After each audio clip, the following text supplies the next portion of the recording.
السلام علیکم ورحمۃ اللہ وبرکاتہ۔ ہر قسم کی حمد اور تعریف اللہ رب العزت کے لیے ہے، جس نے ہمیں پیدا کیا، ہمیں ہدایت دی، اس نے ہمیں اپنی اطاعت کے کاموں کا حکم دیا کیونکہ ان میں خیر اور برکت ہے، اور حرام کاموں سے ہمیں منع کیا کیونکہ ان میں نحوست اور تباہی ہے۔ میں اپنے رب کی حمد بیان کرتی ہوں اور اس کا شکر ادا کرتی ہوں، اور اس کی ان نعمتوں پر جس کو اس کے سوا کوئی شمار نہیں کر سکتا، ان نعمتوں پر بھی شکر ادا کرتی ہوں جن کو ہم سب جانتے ہیں، اور ان نعمتوں پر بھی شکر کہ جن کو ہم جانتے نہیں ہیں۔ قرآن مجید میں اللہ سبحانہ تعالیٰ کا ارشاد ہے، یا ایھا الذین آمنوا اتقوا اللہ حق تقاتہ ولا تموتن الا وانتم مسلمون۔ اے لوگو جو ایمان لائے ہو، اللہ کا تقوی اختیار کرو جیسا کہ تقوی اختیار کرنے کا حق ہے، اور تمہیں ہرگز موت نہ آئے مگر اس حال میں کہ تم فرما بردار ہو، تم اللہ کے تابعدار ہو۔ یہ سورۃ آل عمران کی آیت نمبر 102 ہے۔ اس آیت میں اللہ تعالیٰ نے اپنے مومن بندوں کو تقوی کا حق ادا کرنے کا حکم دیا ہے، اور یہ کہ تقوی پر استقامت ہو اس طرح کہ زندگی کے آخری لمحے تک انسان اللہ سبحانہ تعالیٰ کی اطاعت اور فرما برداری پر قائم رہے، کیونکہ ہوتا یہی ہے کہ انسان کی زندگی جس طریقے پر گزرتی ہے اس کی موت بھی اسی راستے میں آتی ہے۔ اور جو شخص اپنی صحت، جوانی اور اپنی زندگی کے اچھے دنوں میں اللہ سبحانہ تعالیٰ کی اطاعت کرتا ہے تو پھر وہی عمل اس کی زندگی کے آخر تک اس کے ساتھ جاتا ہے، کیونکہ وہ عمل اس کی عادت بن جاتا ہے، اور پھر اسی پر اس کی حسن خاتمہ کا انحصار ہوتا ہے۔ تو اگر ہم اللہ سبحانہ تعالیٰ کے صرف قرآن مجید کی ایک آیت پر عمل کرنا چاہیں تو اس میں دو اہم باتیں ہیں۔ ایک تو یہ کہ ہم اللہ کا تقوی اختیار کریں، اللہ سے ڈریں، صرف زبانی کلامی نہیں بلکہ جیسا کہ حق ہے، جیسے ہونا چاہیے، جیسا وہ ہم سے چاہتا ہے۔ اور دوسری یہ کہ ہماری زندگی کا اختتام اللہ سبحانہ تعالیٰ کی فرما برداری پر ہو، اللہ سبحانہ تعالیٰ کی نافرمانی پر نہ ہو۔ قرآن مجید کی آیت اسلامی طرز زندگی کے اصولوں میں سے اہم ترین آیت ہے۔ اب سوال یہ پیدا ہوتا ہے کہ تقوی ہے کیا جس کا ہمیں حکم دیا جا رہا ہے؟ بحیثیت مسلمان ہم سب لفظ تقوی سے تو خوب واقف ہیں، لیکن تقوی کس چیز کا نام ہے؟ تقوی کا لفظ عربی زبان میں واو، قاف یا 3 حروف سے مل کر بنا ہے، یعنی اس کا اوریجن یا اس کا روٹ جو ہے واو قاف یا ہے، جس سے لفظ وقایا ہے۔ اس کا معنی ہوتا ہے ایک چیز کو دوسری چیز کے ساتھ دور ہٹانا، اس سے دفع کرنا۔ تو متقی انسان، تقوی والا انسان دراصل اپنے آپ کو نیک اعمال کے ذریعے، اچھے کاموں کے ذریعے اللہ کی نافرمانی اور الٹیمیٹلی عذاب سے بچاتا ہے۔ تو تقوی کا مطلب کیا ہے؟ بچانا۔ کس سے بچانا؟ اپنے آپ کو اللہ کی نافرمانی سے بچانا۔ کیوں بچانا؟ تاکہ ہم اللہ کے عذاب سے بچ سکیں، جو کہ ہماری زندگی کا الٹیمیٹ گول ہونا چاہیے۔ آپ کو معلوم ہے کہ جو روح ایک دفعہ وجود میں آ چکی ہے اب اسے کبھی ختم نہیں ہونا۔ ایک وہ وقت تھا جب ہم اس دنیا میں نہیں آئے تھے۔ اس کے بارے میں قرآن مجید میں آتا ہے کہ هل أتى على الإنسان حين من الدهر لم يكن شيئا مذكورا، کیا انسان پر زمانے کا ایک طویل وقت ایسا نہیں گزرا جب وہ کوئی قابل ذکر چیز نہ تھا، یعنی ہمارا کوئی نام و نشان اس دنیا میں نہ تھا۔ پھر اللہ سبحانہ تعالیٰ نے ہمیں یہ زندگی عطا کی جسے میں اور آپ ہم سب جی رہے ہیں۔ یہ زندگی کیا زندگی ہے؟ اس کے بارے میں اللہ تعالیٰ فرماتے ہیں، الذی خلق الموت والحیات لیبلوکم ایکم احسن عملا، کہ اس نے موت اور زندگی کو کریٹ کیا تاکہ تمہیں آزما کے دیکھے تم میں اچھے کام کون کرتا ہے۔ تو زندگی نام ہے روح اور جسم کے ملاپ کا۔ پھر ایک وقت آئے گا کہ جس میں ہم سب پر موت طاری ہوگی اور روح اور جسم الگ الگ ہو جائیں گے۔ پھر ایک دن ہوگا یوم القیامہ کا، جس دن روح اور جسم پھر ہمیشہ کے لیے اکٹھے ہو جائیں گے، اور پھر ان جسموں پر کبھی موت نہیں آئے گی۔ وہ آخری دن ہوگا کہ جس کو کبھی ختم نہیں ہونا اور جس میں انسان کو اس کے بعد کبھی نہیں مرنا، اس وقت اس جسم اور روح اور اس زندگی پر کیا بیتتا ہے، کیا گزرتا ہے، یہ ہمیں اپنے سامنے رکھ کر اس زندگی کو جینا، کیونکہ اس کی کامیابی کا انحصار اس زندگی کے عمل پر ہے جو آج ہم جی رہے ہیں۔ اور ہم سب سے دیکھا بھی یہ جا رہا ہے، ہمارا امتحان بھی اسی چیز کا ہو رہا ہے، لِيَبْلُوَكُمْ أَيُّكُمْ أَحْسَنُ عَمَلًا، کہ وہ دیکھے کہ تم میں سے اچھے کام کون کرتا ہے تاکہ کل کی کامیابی حاصل ہو سکے۔ اس کے بارے میں قرآن نے ایک کرائٹیریا دیا، فَمَنْ زُحْزِحَ عَنِ النَّارِ وَأُدْخِلَ الْجَنَّةَ فَقَدْ فَازَ، جو شخص آگ سے بچا لیا گیا اور جنت میں داخل کر دیا گیا وہ یقیناً کامیاب ہو گیا۔ وَمَا الْحَيَاةُ الدُّنْيَا إِلَّا مَتَاعُ الْغُرُورِ، اور جہاں تک دنیا کی زندگی کا تعلق ہے تو یہ دھوکے کے سامان کے سوا کچھ نہیں، یعنی آج کی یہ زندگی میں ہم ایک illusion کا شکار ہیں۔ ہم جن چیزوں کو کامیابی سمجھتے ہیں بس وہ ایک وقتی چیز ہے، حقیقی کامیابی نہیں ہے۔ حقیقی کامیابی کا انحصار تقویٰ پر ہے، لہذا آج ہمیں وہ اختیار کرنا ہے تاکہ کل کے نقصان اور ہمیشہ کی زندگی کی تکلیف سے بچ سکیں۔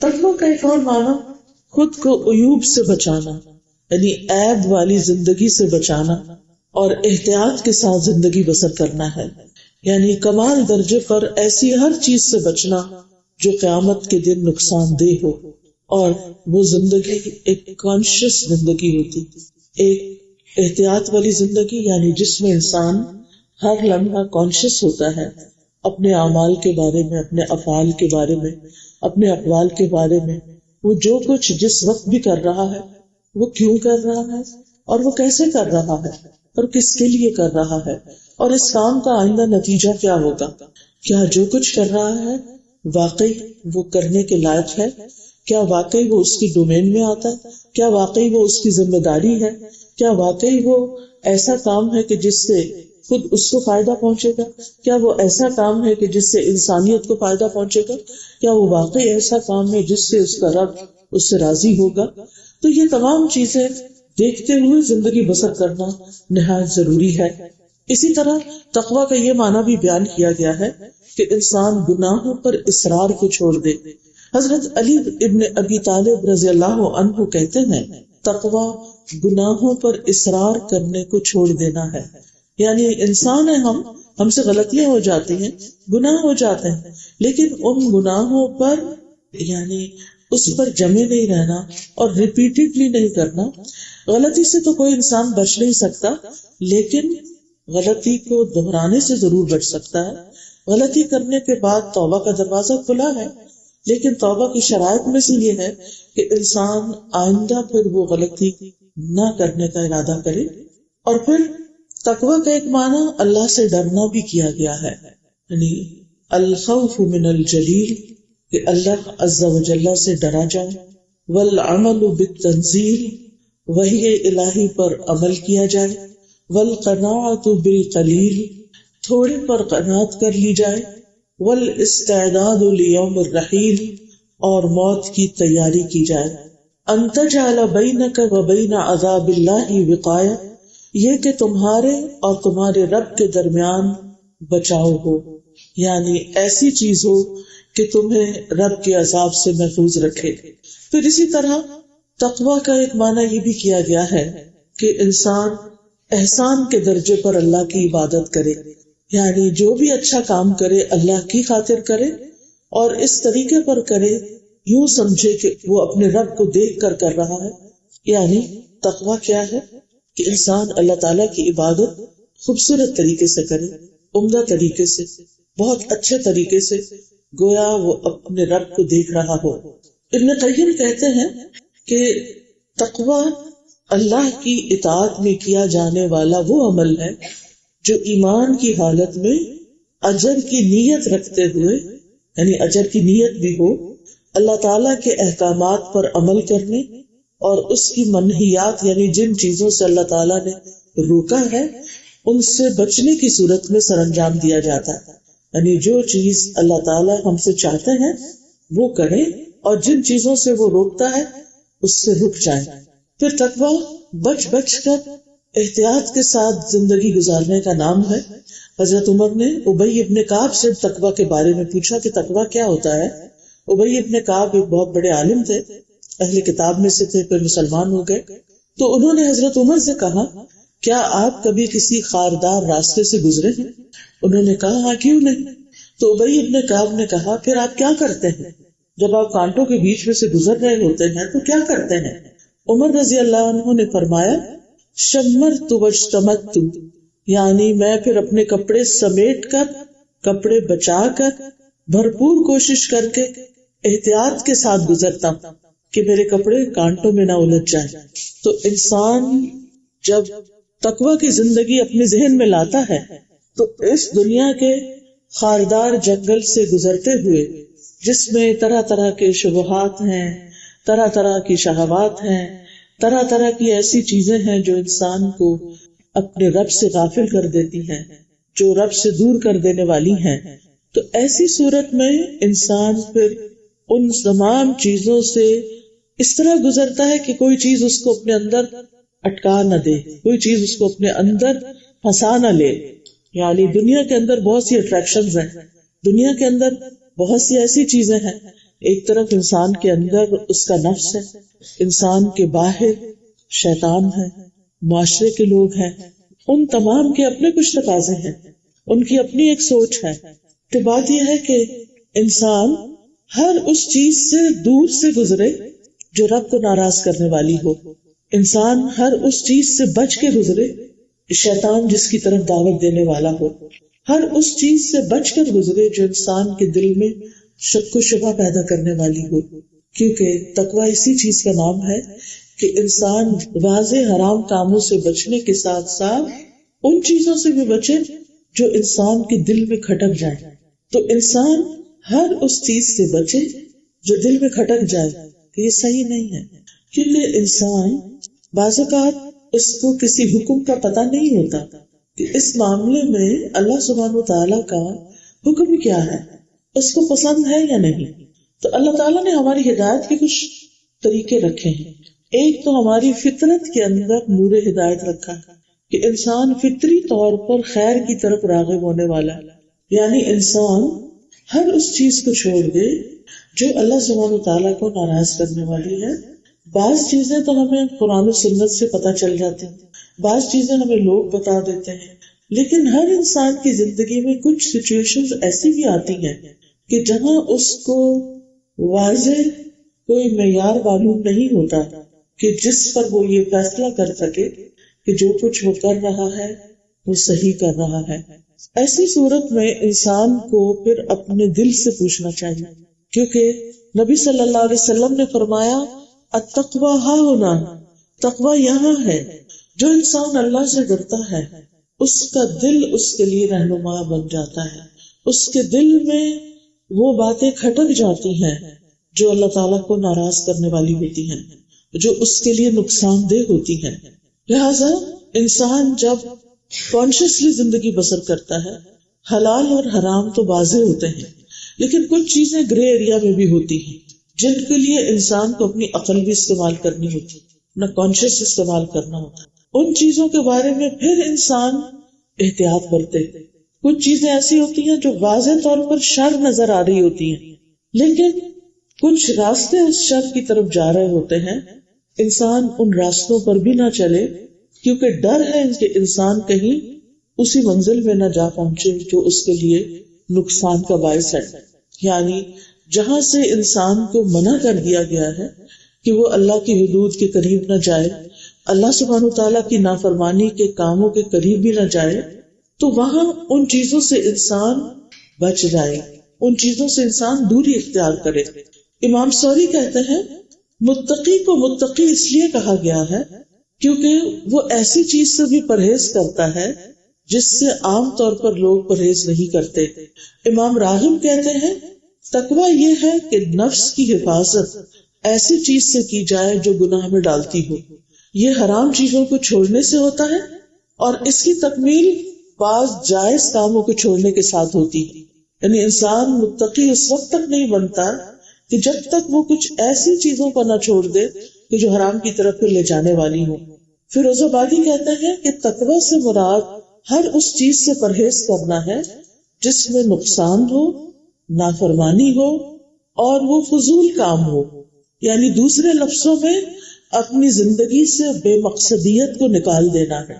یعنی ایسے کام نہیں کرنے جن کا کوئی مقصد نہ ہو، جن کا کوئی فائدہ دنیا یا آخرت میں نہ ہوتا ہو.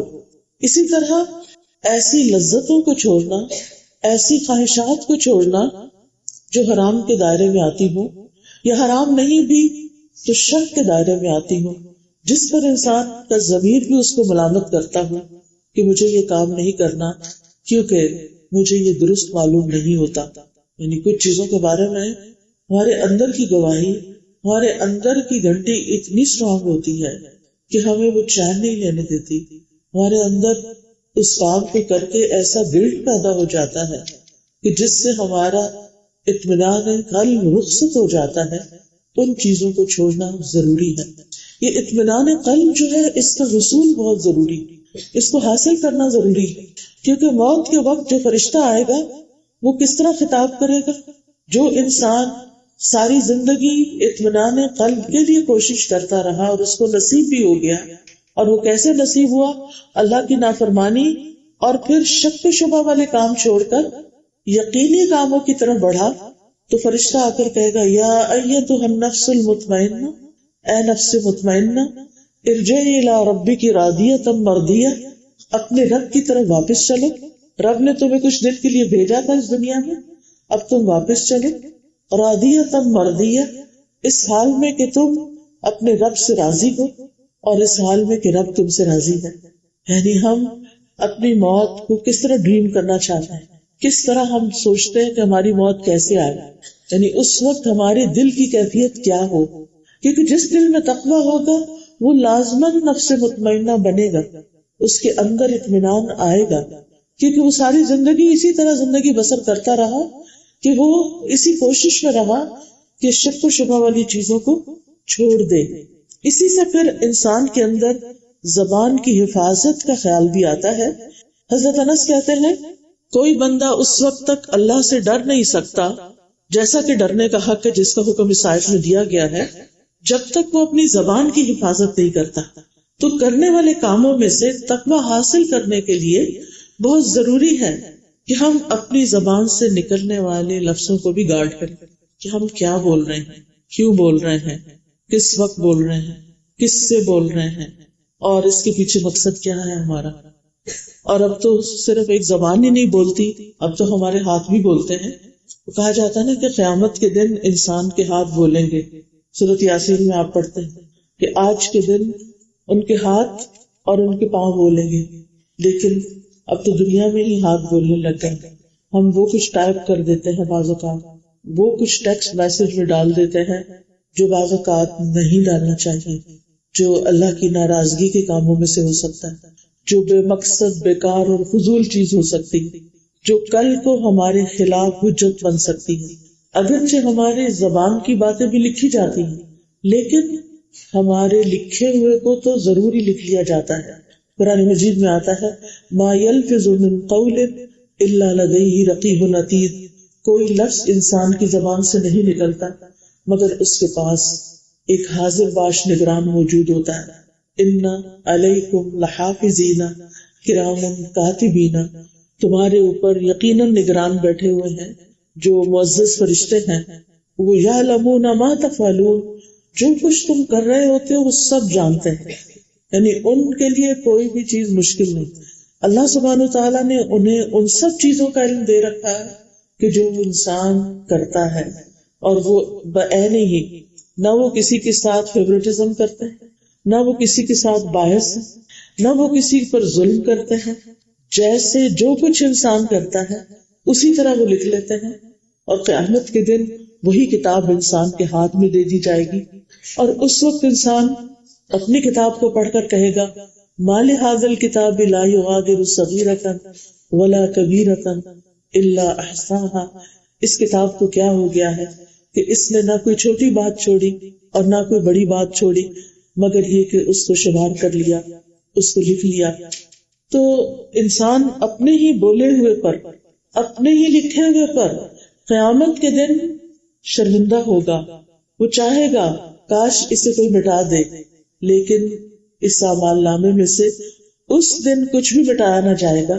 ہاں آج ہو سکتا ہے یہ کہ جو چیزیں ایسی ہم کر چکے ہیں اور اگر اللہ کا ڈر ہمارے دل میں آ گیا ہے ہم اب توبہ کر لیں، لیکن توبہ کی شرائط میں سے کیا ہے کہ دوبارہ وہ کام نہ کریں، ان کاموں کو چھوڑ دیں. تقویٰ ایک ایسی چیز ہے جس کا اللہ تعالیٰ نے اولین اور آخرین تمام دور کے انسانوں کو اس کا حکم دیا ہے. تمام انبیاء اپنی قوموں کو تقویٰ کا حکم دیتے رہے. قوم نوح کو حضرت نوح علیہ السلام نے کہا اذ قال لهم اخوهم نوح الا تتقون، جب ان سے ان کے بھائی یعنی اپنے قوم کے بھائی نوح علیہ السلام نے کہا کیا تم تقویٰ اختیار نہیں کرتے. جب ہود علیہ السلام نے کہا الا تتقون، جب صالح علیہ السلام نے کہا الا تتقون، تو ہر قوم جس کی طرف کوئی نبی آیا وہ نبی اپنی قوم کو یہ کہتا رہا کہ کیا تم اللہ کا تقویٰ اختیار نہیں کرتے. اور ہمارے نبی نے ہم سے کیا فرمایا، اتق اللہ حیث ما کنت، اللہ کا تقویٰ اختیار کرو جہاں بھی تم ہو، گھر میں ہو، جاب پر ہو، یونیورسٹی میں ہو، اپنے بچوں کے ساتھ ہو، اپنے دوستوں کے ساتھ ہو، کسی کھانے پینے کی مجلس میں ہو، کسی بھی جگہ پر ہو، اللہ کا تقویٰ اختیار کرو. جتنی بھی تمہارے اندر استطاعت ہو. ہمارے لیے ہر جگہ اللہ کا تقویٰ اختیار کرنا واجب ہے، ظاہر میں بھی چھپ کر بھی. یعنی یہ نہیں کہ ہم لوگوں کے سامنے ایک بھلی سی صورت بنا لیں، مخصوص قسم کا لباس پہن لیں، کسی مسجد میں جا کر کوئی تسبیح پکڑ لیں تو ہم متقی ہو گئے، اور جب ہم دنیا میں ہو کسی بازار میں ہو ہم کچھ اور ہی نظر آئے. یہ تقویٰ نہیں ہے. تقویٰ ہر جگہ اللہ کا بندہ بن کر رہنے کا نام ہے، کیونکہ اس کے احسانات ہم پر سب سے زیادہ ہیں. جو کچھ اس نے ہمیں دیا ہے کسی اور نے نہیں دیا. ہمیں سب سے زیادہ اس کا وفادار ہونا چاہیے، سب سے زیادہ اس کا تابعدار ہونا چاہیے. لہذا یہ تقویٰ ہر نیکی کی بنیاد ہے. تقویٰ ہمارے اعمال کو مزین کرتا ہے، ہمیں خوبصورتی دیتا ہے. ابو ذر کہتے ہیں میں نے عرض کیا یا رسول اللہ صلی اللہ علیہ وسلم مجھے کوئی نصیحت فرمائیے. آپ نے فرمایا میں تمہیں اللہ کے تقویٰ کی نصیحت کرتا ہوں، کیونکہ یہ تقویٰ تمہارے سارے کاموں کو خوبصورت بنا دے گا. یعنی جب انسان کے اندر اللہ کا ڈر ہوتا ہے تو پھر کیا ہوتا ہے، وہ جس کے ساتھ بھی معاملہ کرتا ہے، اپنے سے بڑے کے ساتھ، اپنے جیسے کے ساتھ، اپنے سے چھوٹے کے ساتھ، وہ سبھی کے ساتھ اچھا ہوتا ہے، وہ سبھی کے ساتھ ایماندار ہوتا ہے، وہ سبھی کے ساتھ با اخلاق ہوتا ہے، وہ سبھی کے حقوق دیتا ہے، وہ کسی کے ساتھ بھی ظلم و زیادتی نہیں کرتا، کیونکہ اس کا معاملہ سامنے والے کے ساتھ نہیں، اس کا معاملہ اپنے رب کے ساتھ ہے، کیونکہ اسے یہ معلوم ہے کہ میرا رب ہر جگہ مجھے دیکھتا ہے. اور ایسے انسان کو اللہ سبحانہ تعالیٰ عزت عطا کرتا ہے. ایسے انسان کی محبت لوگوں کے دلوں میں واقع ہو جاتی ہے، کیونکہ عزت کی بنیاد بھی تقویٰ ہے. اللہ تعالیٰ فرماتے ان اکرمکم عند اللہ اتقاکم، تم میں سے سب سے زیادہ عزت والا وہ ہے جس کے اندر سب سے زیادہ تقویٰ ہے. نبی صلی اللہ علیہ وسلم جب عمومی طور پر کسی کو کوئی نصیحت فرماتے، مثلا کوئی لشکر کوئی ایکسپیڈیشن بھیجتے، تو لشکر کے امیر کو خاص طور پر اللہ سے ڈرتے رہنے اور اپنے مسلمان بھائیوں کے ساتھ بھلائی کرنے کی وصیت کرتے، کیونکہ جو شخص اللہ سبحانہ تعالیٰ سے ڈرے گا اس کے اندر کسی کے ساتھ ظلم کا، کسی کے ساتھ زیادتی کرنے کا خیال بھی نہیں آئے گا، کیونکہ اس کو یہ احساس ہوگا کہ میں جو کچھ کر رہا ہوں میرا رب مجھے دیکھ رہا ہے. پھر اسی طرح آپ دیکھیے کہ اعمال کی قبولیت کا انحصار بھی تقویٰ پر ہے. جتنا زیادہ کسی کے اندر اخلاص ہوگا، جتنا زیادہ کسی کے اندر تقویٰ ہوگا، اتنے ہی اس کے اعمال قبول ہوں گے. حابیل اور قابیل دو بھائیوں کا قصہ قرآن مجید میں آتا ہے. دونوں نے قربانی کی، ایک کی قبول ہوئی دوسرے کی نہیں ہوئی. جس کی قبول ہوئی اسے اس بھائی نے مار ڈالا جس کی قربانی قبول نہیں ہوئی تھی، کیونکہ اس قربانی کی قبولیت کی بنیاد پر ان کے لیے کچھ فیصلہ ہونا تھا. تو وہ بھائی بہت غصے میں آ گیا.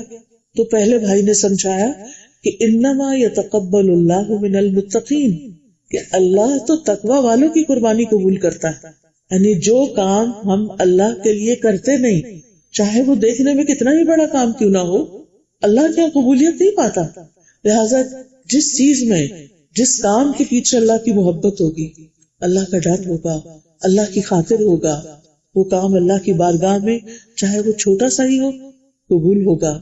جو شخص اپنے حلال مال میں سے ایک کھجور بھی اللہ کے راستے میں صدقہ کرتا ہے تو حدیث میں آتا ہے کہ اللہ سبحانہ وتعالیٰ اسے اپنے دائیں ہاتھ سے قبول کرتا ہے، پھر اس کو پالتے ہیں، اس کو بڑھاتے ہیں، جیسے تم میں سے کوئی اپنے پچیرے یعنی گھوڑے کے بچے کو پالتا ہے، حتیٰ کہ وہ ایک لقمہ پہاڑ برابر ہو جاتا ہے. یعنی اتنا زیادہ اس کا اجر اللہ تعالیٰ دیتے جو اللہ کی خاطر دیا گیا ہو. لیکن جو دکھاوے اور ریاکاری اور لوگوں میں شہرت پانے کے لیے دیا گیا، وہ ہو سکتا ہے کہ دنیا میں چند دن کے لیے انسان کو اس کی کوئی شہرت مل جائے، لوگ اس کا نام کسی کتاب میں لکھ دیں، Guinness book of world record میں کوئی نام لکھ دیا جائے، کہیں اس کی تصویریں لگ جائیں، اس کی زندگی پر کوئی کتاب لکھ دی جائے، دیٹس اٹ، بس یہ سارا ریوارڈ یہی ختم ہو جائے گا، اس سے آگے کچھ نہیں ملے گا. جبکہ بحیثیت مسلمان ہم سب کا یہ یقین ہے کہ اصل زندگی تو کل شروع ہونے والی ہے، آخرت کی زندگی ہے. اللہ تعالیٰ فرماتے ہیں وَإِنَّ الدَّارَ الْآخِرَةَ لَهِيَ الْحَيَوَانُ لَوْ كَانُوا يَعْلَمُونَ، کہ آخرت کی زندگی ہی دراصل زندگی ہے. کاش وہ جانتے ہوتے، کاش لوگوں کو اس بات کا شعور ہو جائے کہ اصل زندگی مرنے کے بعد شروع ہوگی، وہ ہمیشہ کی زندگی ہے، اس کا فائدہ، اس کی کامیابی اصل کامیابی ہے، اور اس کامیابی کا انحصار سراسر تقوی پر ہے. قرآن مجید میں اللہ تعالیٰ فرماتے ہیں لِلَّذِينَ أَحْسَنُوا فِي هَذِهِ الدُّنْيَا حَسَنَةٌ وَلَدَارُ الْآخِرَةِ خَيْرٌ وَلَدَارُ الْآخِرَةِ خَيْرٌ وَلَنِعْمَ دَارُ الْمُتَّقِينَ. وہ لوگ جنہوں نے اچھے کام کیے ان کے لیے اس دنیا میں بھی بھلائی ہے، یعنی محنت کا صلہ یہاں بھی ملے گا، اور آخرت کا گھر تو زیادہ بہتر ہے، اور متقین کے لیے کیا ہی اچھا گھر ہے. یعنی آخرت کا گھر سب سے بہترین گھر متقین کے لیے ہے. پھر آپ دیکھیے تقوی کے فوائد میں سے ایک فائدہ یہ بھی ہے کہ تقوی ہر طرح کی خیر کو اکٹھا کر دیتا ہے. تقوی اللہ کی مدد کا باعث بنتا ہے. واللہ ولی المتقین، اللہ متقین کا مددگار ہے، دوست ہے، اللہ کا ساتھ ملتا ہے. وَاعْلَمُوا أَنَّ اللَّهَ مَعَ الْمُتَّقِينَ، جان لو کہ اللہ متقی لوگوں کے ساتھ ہے. تقوی والوں کو اللہ کی محبت ملتی ہے. فَإِنَّ اللَّهَ يُحِبُّ الْمُتَّقِينَ، بے شک اللہ تعالیٰ متقین سے محبت کرتا ہے. تقوی والوں کے لیے ہدایت ہے. هَذَا بَيَانٌ لِلنَّاسِ وَهُدًى وَمَوْعِظَةٌ لِلْمُتَّقِينَ، یہ واقعات لوگوں کے لیے کھلی تنبیہ ہیں اور متقی لوگوں کے لیے ہدایت بھی ہے اور نصیحت بھی. تقوی سے انسان کو خوف اور غم سے نجات ملتی ہے. الا ان اولیاء اللہ لا خوف علیہم ولا هم يحزنون الذین آمنوا وكانوا يتقون. آگاہ رہو کہ اللہ کے دوستوں پر نہ کوئی خوف ہوگا اور نہ وہ غمگین ہوتے ہیں، وہ جو ایمان لائے اور تقوی اختیار کرتے ہیں. جو تقوی اختیار کرے ایسے لوگوں کے لیے مشکلات سے نکلنے کا راستہ بن جاتا ہے. ارشاد باری تعالیٰ ہے وَمَن يَتَّقِ اللَّهَ يَجْعَل لَّهُ مَخْرَجًا وَيَرْزُقْهُ مِنْ حَيْثُ لَا يَحْتَسِبُ، اور جو کوئی اللہ کا تقوی اختیار کرے گا وہ اس کے لیے مشکلات سے نکلنے کا راستہ بنا دے گا اور اس کو وہاں سے رزق عطا کرے گا جہاں سے وہ سوچ بھی نہیں سکتا. یعنی رزق کی کنجیاں بھی کھل جاتی ہیں، رزق کی کنجیاں مل جاتی ہیں اس کو جو اللہ سے ڈرتا ہے اور اللہ سے ڈر کر اس کی اطاعت بھی کرتا ہے اور اس کی نافرمانی سے بچتا ہے. تقوی سے انسان کے معاملات آسان ہو جاتے ہیں. ارشاد باری تعالیٰ ہے وَمَن يَتَّقِ اللَّهَ يَجْعَل لَّهُ مِنْ أَمْرِهِ يُسْرًا، جو اللہ کا تقوی اختیار کرے گا اللہ تعالیٰ اس کے لیے ہر معاملے میں آسانی پیدا فرما دے گا. پھر اسی طرح دشمن کے مکر و فریب سے بھی نجات ملتی ہے. وَإِن تَصْبِرُوا وَتَتَّقُوا لَا يَضُرُّكُمْ كَيْدُهُمْ شَيْئًا، اگر تم صبر سے کام لیتے رہے اور تم نے تقوی اختیار کیا تو دشمنوں کے مکر و فریب سے تمہارا کچھ نہیں بگڑے گا. پھر گناہوں کی معافی اور اجر عظیم بھی تقوی پر ہے. قیامت کے دن نبی صلی اللہ علیہ وسلم کا ساتھ بھی تقوی والوں کو ہی ملے گا. آپ نے فرمایا ان اول الناس بی المتقون من کانوا وحیث کانوا، تمام لوگوں میں سے سب سے زیادہ میرے قریب متقی ہیں، خواہ وہ کوئی بھی ہو، کہیں بھی ہو، کسی ملک سے تعلق رکھتے ہیں، کسی ذات سے تعلق رکھتے ہیں، کسی رنگ اور کسی نسل سے تعلق رکھتے ہیں، قیامت کے دن وہ آپ کے قریب ترین ہوں گے اگر ان کے اندر تقویٰ ہوگا۔ پھر اسی طرح قیامت کے دن کی تکلیف اور غم سے بھی نجات کا وعدہ، کامیابی کا وعدہ ہے۔ ان للمتقین مفازا، متقین کے لیے مقام کامیابی ہے، آخرت کے درجات کی بلندی ہے۔ نبی صلی اللہ علیہ وسلم نے فرمایا کہ جو چیز سب سے زیادہ لوگوں کو جنت میں داخل کرنے والی ہے وہ ایک طرف اللہ کا تقویٰ اور دوسری طرف اچھا اخلاق ہے، اور حقیقی معنوں میں اچھا اخلاق صرف اسی کا ہو سکتا ہے جس کے اندر تقویٰ ہو۔ اس کی چھوٹی سی مثال، مثلاً جو اللہ سے نہیں ڈرتا، صرف آپ سے ڈرتا اور آپ سے ڈر کے آپ کے ساتھ اچھا معاملہ کرتا ہے، تو وہ اس کا معاملہ کیا ہوگا کہ جب آپ کی مجلس میں ہوگا آپ کی بے جا خوشامد بھی کرے گا، تعریف کرے گا، بہت ادب سے بات کرے گا، لیکن جہاں آپ نہیں ہوں گے وہاں آپ کے بارے میں غلط بات کرنے سے بھی نہیں ڈرے گا، آپ پر جھوٹا الزام بھی لگا دے گا۔ تو یہ پھر تقویٰ تو نہ ہوا نا۔ تقویٰ تو اس شخص کا تقویٰ ہے کہ جو آپ کے سامنے بھی آپ کے لیے سنسیئر ہے اور آپ کی غیر موجودگی میں بھی آپ کا دفاع کرنا جانتا ہے، کیونکہ وہ کسی سے نہیں ڈرتا، وہ صرف اللہ سے ڈرتا ہے کہ میرا رب مجھے وہاں بھی دیکھتا ہے، یہاں بھی دیکھتا ہے۔ اللہ سبحانہ وتعالیٰ فرماتے ہیں تِلْكَ الْجَنَّةُ الَّتِي نُورِثُ مِنْ عِبَادِنَا مَنْ كَانَ تَقِيًّا، یہ وہ جنت ہے جس کا وارث ہم اپنے بندوں میں سے اسے بنائیں گے جو تقوی اختیار کرے گا۔ اور سب سے بڑی خوش قسمتی کی بات، جس سے بڑی کوئی چیز ہے ہی نہیں کہ متقین کو اللہ سبحانہ وتعالیٰ کے قریب ترین جگہ ملے گی۔ ان المتقین فی جنات ونہر فی مقعد صدق عند ملیک مقتدر، بے شک تقوی والے باغوں اور نہروں میں ہوں گے، صدق سچائی کی مجلس میں، عظیم بادشاہ کے پاس جو بے حد قدرت والا ہے۔ وہ اللہ سبحانہ تعالیٰ کا دیدار کر رہے ہوں گے، اللہ سبحانہ تعالیٰ ان سے راضی ہوگا اور وہ اللہ سے راضی ہوں گے۔ یہ جزا ہے، ذالک جزاء من تزکیٰ، اس شخص کی جو اپنا تزکیہ کر لے، جو تقوی اختیار کر لے۔ اب تقوی کے کچھ تقاضے ہیں، مختصراً وہ بیان کر دیتی ہوں اپنی گفتگو کو اختتام پہ لانے سے پہلے۔ پہلی چیز یہ ہے کہ تقوی ہر نیک عمل کی بنیاد ہے، کیونکہ اخلاص کا انحصار بھی اسی میں ہے۔ دوسرا یہ اللہ کی عبادت سے تقوی بڑھتا ہے، اسی لیے اللہ تعالیٰ نے فرمایا یا ایھا الناس اعبدوا ربکم الذی خلقکم والذین من قبلکم لعلکم تتقون، اے لوگوں اپنے رب کی عبادت کرو جس نے تمہیں پیدا کیا، کیونکہ وہ تمہارا رب ہے، وہ تمہارا خالق ہے، اس لیے اسی کی عبادت کرو۔ اور اس نے نہ صرف یہ کہ تم کو پیدا کیا، پہلے لوگوں کو بھی پیدا کیا۔ کیوں عبادت کرو؟ عبادت سے کیا ملے گا؟ لعلکم تتقون، تاکہ تم متقی بن جاؤ، تاکہ تم اس آگ سے بچ جاؤ، کیونکہ تقوی ہی بچائے گا۔ پھر اسی طرح نماز کے بارے میں آتا ہے ان الصلاۃ تنہی عن الفحشاء والمنکر، نماز انسان کو بے حیائی کی چیزوں سے اور برائیوں سے بچاتی ہے۔ اب مثال کے طور پر آپ دیکھیں کہ جس انسان کو نماز پڑھنی ہو وہ ایسا لباس تو پہن ہی نہیں سکتا کہ جس میں نماز نہ ہوتی ہو، اور مسلمان کے لیے تو دن میں کئی دفعہ اللہ کی حضور حاضری لازم ہے، کیونکہ جس نے اپنی نماز ادا نہیں کی اس کا مطلب ہے اس کے اندر تو اللہ کا ڈر ہے ہی نہیں، اس کے اندر تو تقوی ہے نہیں، کیونکہ یہ تقوی ہی ہوتا ہے جو انسان کو سارے کام چھڑا کر اپنے رب کے آگے جھکاتا ہے۔ جس شخص کے اندر تقوی ہوتا ہے وہ اپنے فرائض ایمانداری کے ساتھ ادا کرتا ہے، وہ دوسروں کو دھوکہ نہیں دیتا، اسے کوئی بھی دیکھنے والا نہ ہو، اس کی کوئی بھی مانیٹرنگ نہ کر رہا ہو، اس کی کوئی بھی اسیسمنٹ نہ کر رہا ہو، وہ پوری امانت کے ساتھ اپنے تمام فرائض کو دل کی خوشی سے ادا کرے گا، کیونکہ وہ کسی انسان کے لیے نہیں کر رہا، وہ اللہ سبحانہ وتعالیٰ کے لیے کر رہا ہے۔ پھر جو چیز فرائض اور نوافل کی ادائیگی میں انسان کو مدد دیتی ہے وہ انسان کا تقویٰ ہے۔ یہ دونوں چیز، تقویٰ سے انسان کے اندر عبادت کا شوق ہوتا ہے اور عبادت سے انسان کے اندر مزید تقویٰ پیدا ہوتا ہے۔ اور پھر انسان کو کسی بھی نیکی کو حقیر نہیں سمجھنا چاہیے، کیونکہ چھوٹی چھوٹی نیکیاں بھی انسان کو خیر اور بھلائی کی طرف لے جاتی ہیں، انسان کے اندر ایک اطمینان پیدا کرتی ہیں۔ اور بعض اوقات ایک چھوٹی سی چیز آپ کرتے ہیں وہ آپ کے اندر اتنی بڑی خوشی لے آتی ہے کہ انسان سوچ ہی نہیں سکتا۔ بعض اوقات کسی پیاسے کو ایک گھونٹ پانی دے دینا انسان کے لیے اطمینان قلب کا باعث بن جاتا ہے۔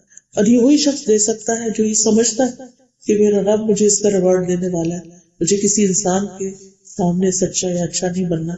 پھر اسی طرح یہ ہے کہ تقویٰ پیدا ہوتا ہے جب انسان گناہوں کو چھوڑتا ہے۔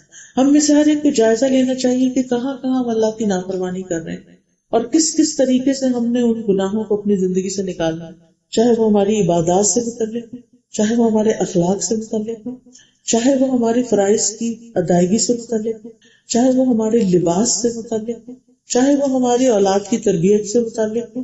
یہ تمام چیزیں انسان جب ان کے بارے میں دیکھتا ہے کہ ہمارا دین ہمیں کیا کہتا ہے، اور پھر جو چیزیں اللہ تعالیٰ کو پسند نہیں ان کو وہ چھوڑتا چلا جاتا ہے، چاہے پوری دنیا اسے پسند کرے، پوری دنیا اس کی تعریف کرے، تو یہ گناہوں کا چھوڑنا انسان کے اندر تقویٰ پیدا کرتا جاتا ہے۔ پھر حرام کام کو چھوڑنا، اپنی نظروں کی حفاظت کرنا، اپنی زبان کی حفاظت کرنا، اپنے باطن کی حفاظت کرنا، اپنی حرام خواہشات کو چھوڑ دینا، اور پھر اپنے دل کی اصلاح کے کام کرتے چلے جانا، کیونکہ دل بدلتا رہتا ہے۔ نبی صلی اللہ علیہ وسلم نے فرمایا ابن آدم کا دل اس ہنڈیا سے بھی زیادہ تیزی سے بدلتا ہے جو خوب کھول رہی ہے، ایک وقت دل کی حالت کچھ ہوتی ہے پھر بدل جاتی ہے۔ لہذا ہمیں مستقل طور پر اپنے دل کی اصلاح کی فکر کرنا، پھر اسی طرح غیر سنجیدہ زندگی سے بچنا ہے۔ نبی صلی اللہ علیہ وسلم نے فرمایا بہت زیادہ نہ ہنسا کرو، کیونکہ زیادہ ہنسنا دل کو مردہ کر دیتا ہے۔ ابن قیم کہتے ہیں دل کو بگاڑنے والے 5 کام ہوتے ہیں: لوگوں میں بہت زیادہ گھل مل کے رہنا، ہر وقت کی سوشلائزنگ، خواہش پرستی، اللہ کے علاوہ کسی اور سے بہت گہرا دلی تعلق، زیادہ کھانا، زیادہ سونا، یہ 5 چیزیں دلوں کو خراب کر دیتی، دل کو بگاڑ دیتی ہیں۔ لہٰذا ان چیزوں کو کٹ ڈاؤن کر کے انسان اللہ کی طرف رجوع کرنے والا بنے۔ پھر اسی طرح مختلف چیزوں میں تقویٰ کیا ہے، جیسے گفتگو ہے تو اس میں بہت زیادہ باتیں کرنا جو ہے وہ گناہوں کا سبب بن جاتا ہے، لہذا سوچ سمجھ کے بولنا یہ تقویٰ کی علامت ہے۔ پھر اسی طرح جب کسی سے انسان ملے تو یہ ضرور دیکھے کہ اس کی یہ ملاقات دوسرے کے زندگی میں کیا ویلیو ایڈ کر رہی ہے، اس سے کچھ اس کو فائدہ پہنچا رہا ہے یا الٹا اس کا وقت ضائع کرنے کا باعث بن رہا ہے۔ پھر اسی طرح اپنے لباس میں تقویٰ، ایک مسلمان عورت کا لباس کیسا ہونا چاہیے اس کے بارے میں ہم سب کو سوچنا چاہیے۔ آج اگر ہمیں حجاب اچھا نہیں لگتا، آج اگر ہم حجاب پسند نہیں کرتے، تو ہم سب جانتے ہیں کہ مرنے کے بعد تو ہمیں حجاب یعنی کفن میں ہی لپیٹ کر ڈالا جائے گا۔ اس وقت ہم یہ نہیں کہہ سکتے کہ ہمارے سر سے ہٹا دو کپڑا، ہم اللہ کے پاس واپس جا رہے ہیں تو ہمیں ایسے ہی جانا ہے جیسے ہم دنیا میں تھے، نہیں، ہر ایک کو پوری طرح کور کر کے بھیجا جائے گا۔ تو جو چیز ہماری زندگی کی ایک حقیقت ہے اس کو ہمیں نظر انداز نہیں کرنا چاہیے۔ حجاب ایک مسلمان عورت کی پہچان ہے، اور مسلمان عورت کا تقویٰ مکمل نہیں ہو سکتا جب تک اس کا لباس ساتر نہ ہو، جب تک وہ اپنے آپ کو اس حال حلیے میں نہ رکھے جو اللہ اور اس کے رسول صلی اللہ علیہ وسلم نے اس کے لیے پسند کیا۔ ہمارا کمال ہمارے جسموں کو ایکسپوز کرنے میں نہیں ہے، ہماری خوبصورتی ذہن کی خوبصورتی ہے، دل کی خوبصورتی ہے۔ ہمارا کمال ہمارے لباس میں نہیں ہے، ہماری قابلیت میں ہے۔ ہم دنیا میں کیا اثرات چھوڑ کے جا رہے ہیں، ہم دنیا کے لیے کتنے فائدے کے ہیں، ہم انسانیت کی بھلائی کے لیے کیا کرنے والے ہیں، ہم دکھی لوگوں کے کتنے دکھ بانٹنے والے ہیں۔ اگر آپ دیکھیے کہ عبدالستار ایدھی کو ان کا لباس کیسا تھا، ان کا رہن سہن کیسا تھا، لیکن کوئی دل ایسا ہے کہ جس میں ان کی عزت نہ ہو۔ وہ عزت کس بنا پہ بنی؟ وہ انسانیت کی خدمت کی وجہ سے۔ ہم میں سے ہر شخص ایدھی تو نہیں بن سکتا، لیکن ایسے رول ماڈل ہمارے معاشرے میں موجود ہیں کہ جنہوں نے انسانوں کے لیے بہت کچھ کیا اور بہت قدر پائی۔ تو آپ سوچئے کہ جو شخص اللہ کی خاطر اپنی خواہش چھوڑ دیتا ہے، اللہ کی مرضی کے مطابق اپنے اندر تبدیلی پیدا کر دیتا ہے، تو کیا اللہ سبحانہ وتعالیٰ اس کی قدر نہ کرے گا؟ اللہ تعالیٰ اس سے محبت نہیں کرے گا؟ پھر آپ دیکھیے کچھ لباس متقین کے لیے مناسب نہیں ہوتے۔ اللہ تعالیٰ فرماتے ہیں وَاللِّبَاسُ التَّقْوَىٰ ذَلِكَ خَيْرٌ، تقویٰ کا لباس سب سے بڑھ کر ہے۔ اس لیے ہمیں اپنے زیب و زینت میں، اپنے لباس میں سادگی اختیار کرنی چاہیے، اور زیادہ سے زیادہ دنیا حاصل کرنے کی فکر کرنے کی بجائے زیادہ سے زیادہ ان کاموں میں اپنے آپ کو انگیج کرنا چاہیے کہ جس سے دوسروں کی دنیا آسان ہو، جس سے ہماری آخرت آسان ہو، جس سے دوسروں کی آخرت بہتر ہو۔ لہٰذا ہمیں اپنی پوری زندگی کو ریوائز کرنا ہے، جس میں ہمارا سونا جاگنا، اٹھنا بیٹھنا، کھانا پینا، ہمارا لباس، ہمارے معاملات، ہمارے ریلیشنز، ہمارے تعلقات، ہمارے معاملات، یہ سب کچھ آ جاتا ہے، جس میں ہمیں یہ دیکھنا ہے کہ ہم دوسروں سے کس اخلاق کے ساتھ پیش آئیں، ہمارے آپس کے تعلقات، رشتہ داروں کے ساتھ ہمارے تعلقات کیسے ہیں۔ بہرحال میں اختتام اس بات پر کرتی ہوں کہ ہمیں ہمیشہ تو یہاں رہنا نہیں، یہ تو ایک پکی بات ہے، اللہ کی طرف واپس جانا ہے، ہم نہ بھی جانا چاہیں ہمیں لے جایا جائے گا۔ موت کے آگے فرعون بھی جھک گیا تھا، قارون بھی جھک گیا تھا، ابو جہل بھی جھک گیا تھا، جتنا بھی بڑا انسان ہو، جتنا بھی طاقتور ہو، جتنا بھی مالدار ہو، سب کو موت گرا دیتی۔ ہم سب کا ایک اختتام، اور پھر اس اختتام کے بعد ایک اور دنیا، ایک اور زندگی۔ اس زندگی میں ہمیں کیا کام آنے والا ہے اور کون ہمارے کام آنے والا ہے، یہ ہمارا کنسرن ضرور ہونا چاہیے۔ سورہ زخرف کی آیت نمبر 67 ہے، اللہ تعالیٰ فرماتے ہیں الاخلاء یومئذ بعضهم لبعض عدو الا المتقین۔ اس دن متقین کے علاوہ سب دوست ایک دوسرے کے دشمن بن جائیں گے۔ آج دنیا میں جتنے بھی ہمارے تعلقات ہیں، جتنے بھی دوست ہیں، جتنے بھی لوگ ہیں، وہ صرف اور صرف دنیا تک ہمیں فائدہ پہنچا سکتے ہیں۔ آخرت میں یہی لوگ دشمن بن جائیں گے اور ایک دوسرے کو بلیم کریں گے کہ تم نے ہمیں گمراہ کیا، تم نے ہمیں اس راستے سے ہٹا دیا۔ لہذا ہمیں عقل مند اور ایک سکسیسفل انسان کی طرح اینڈ کو سامنے رکھ کر اپنا سفر طے کرنا، اینڈ کو سامنے رکھ کر اپنی زندگی گزارنی ہے کہ میں الٹیمیٹلی اللہ سے کس حال میں ملاقات کرنا چاہتا ہوں، اللہ کی رضا کے ساتھ یا اللہ کی ناراضگی کے ساتھ۔ عقل مند ہے وہ جو اللہ کو راضی کر کے اس دنیا سے رخصت ہو، کیونکہ اللہ ہی سب سے بڑا ہے اور اللہ ہی کے ہاتھ میں سب کچھ ہے۔ اسی نے ہمیں پیدا کیا، اسی نے ہمیں یہاں بھیجا، اسی کی طرف ہم سب کی واپسی ہے۔ انا للہ و انا الیہ راجعون، بے شک ہم اللہ ہی کے ہیں اور اللہ ہی کی طرف لوٹ کے جانے والے ہیں۔ ہم سب کی واپسی اسی کی طرف ہے۔ ہم دنیا میں کہیں بھی پہنچ جائیں، کوئی بھی مقام حاصل کر لیں، لیکن ایک دن اپنے رب ہی کے سامنے جا کر ٹھہرنا۔ وَأَنَّ إِلَىٰ رَبِّكَ الْمُنتَهَىٰ۔